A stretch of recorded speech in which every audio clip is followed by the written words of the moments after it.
மாடியில் கத்தும் தவளை போல் கத்தி கொண்டிருக்கும் எதிர்கட்சி தலைவர் அவர்களே, இவர் முகத்தை பார்த்தா ஆயாவே உடனடியாக ஹாஸ்பிட்டல் போற அளவுக்கு அழகா இருக்கக்கூடிய அண்ணன் சிவா அவர்களே, காதலுக்கு கண் இல்லைன்னு சொல்லுவாங்க. இவனை பத்தி சொல்றதுக்கு ஒண்ணுமே இல்லை. அதாவது நாம பேசக்கூடிய தலைப்பு பொது இடத்துல பில்டப் பண்றது ஆண்களா பெண்களா? நடுவர் அவர்களே, பில்டப்னா என்ன அர்த்தம் தெரியுமா? இப்போ நீ வாயை வச்சு இப்படி பண்ற பாரு, ஐயா ஹோய்யாண்டு, அதுவே ஒரு பில்டப் தான். அதாவது பில்டப்புக்கு நிறைய அர்த்தம் இருக்கு.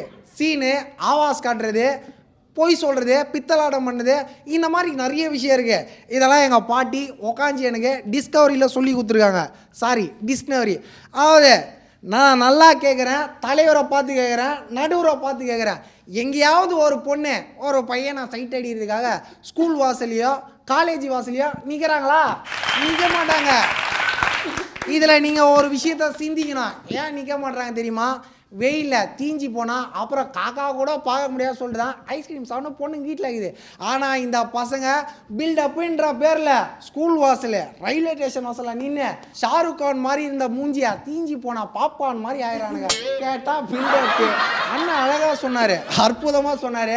ஆனால் எனக்கு சிரிப்பு வரல. இருந்தாலும் என்ன பண்ணுறது? நீ சொன்னதுக்கு எங்களுக்கு பக்கம் பக்கமாக சிரிப்பு சிரிச்சுக்கிட்டு தான் இருக்கிறோம்.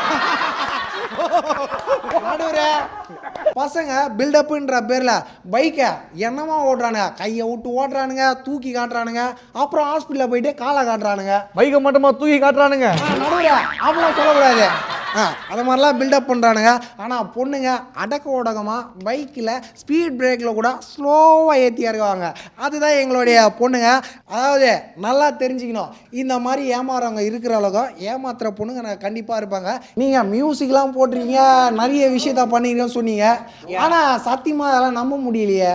நிறைய மியூசிக் ஆல்பம் போட்டிருக்கேன் ப்ரோ, ஆல் ஃபேமஸ். நீங்க மியூசிக் போடுறத விட்டு பஜ்ஜி போடுங்க, சாயங்காலம் யாராவது சாப்பிட்டு போவாங்க.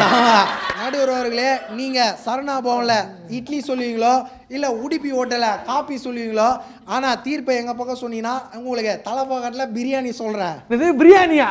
பிரியாணி பிரியாணி பிரியாணி சிக்கன் பிரியாணி தரியாணி தரியாணி தரியாணி வாங்கி தரியாணி பிரியாணி பிரியாணி பிரியாணி சிக்கன் பிரியாணி.